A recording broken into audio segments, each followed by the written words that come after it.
Lebih dari 1 tahun kita hidup dalam kewaspadaan, rasa cemas, dan takut. Ada hal tak kasat mata yang terus menghantui di mana dan kapanpun manusia berada. Ini semua karena virus corona yang telah memakan banyak korban jiwa.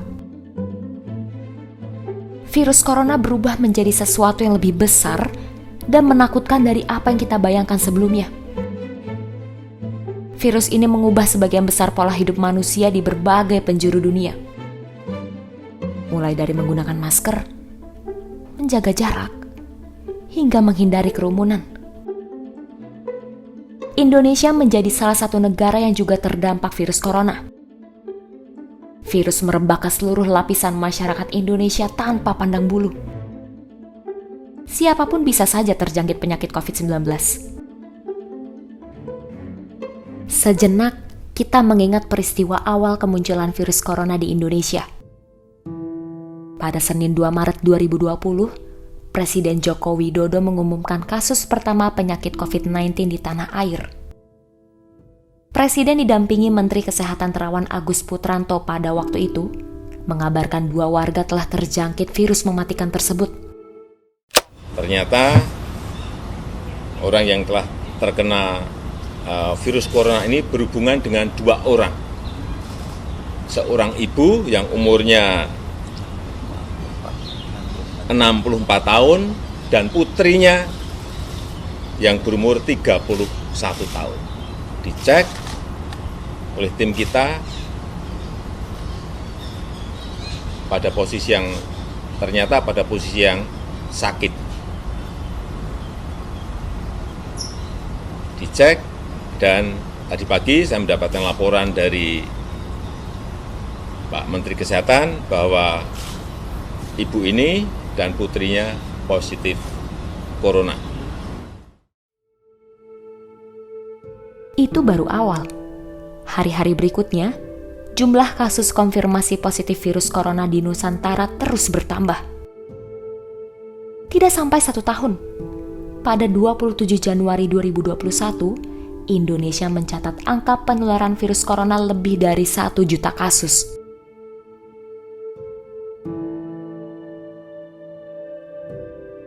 Hingga detik ini, jumlah penularan penyakit ini tak kunjung mereda. Korban terus berjatuhan. Varian baru virus corona bermunculan. Di sejumlah negara seperti India, gelombang kedua penyebaran corona justru lebih mematikan. Bagaimana kondisi masyarakat Indonesia?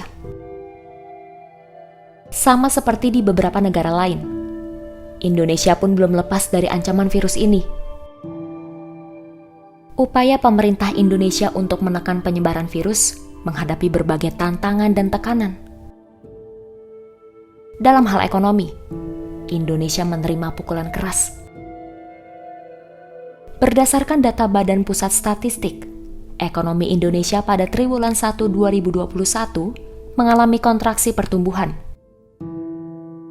Jika dibandingkan dengan triwulan 1 2020, pertumbuhan ekonomi Indonesia merosot 0,74%.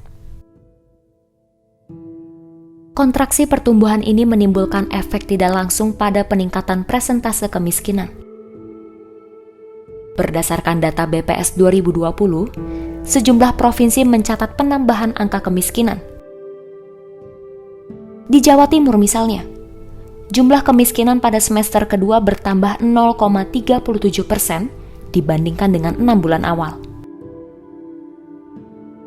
Persentase peningkatan kemiskinan di Jawa Timur ini tergolong tinggi dibandingkan dengan provinsi lain. Jakarta misalnya, hanya mengalami peningkatan sebesar 0,16% dari semester awal. Catatan ini membuktikan bahwa dampak pandemi COVID-19 sangat dirasakan oleh masyarakat di bagian timur Pulau Jawa. Di antaranya ada yang terpaksa berhenti bekerja, dan mereka tak memperoleh pendapatan sedikit pun.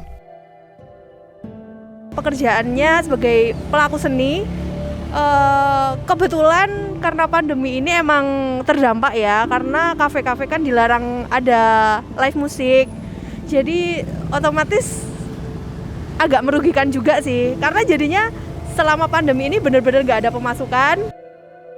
Di sini saya sebagai anak band yang terdampak di pandemi kali ini.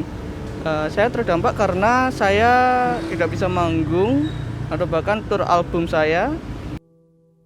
Nah, banyak sekali dan terasa sekali itu.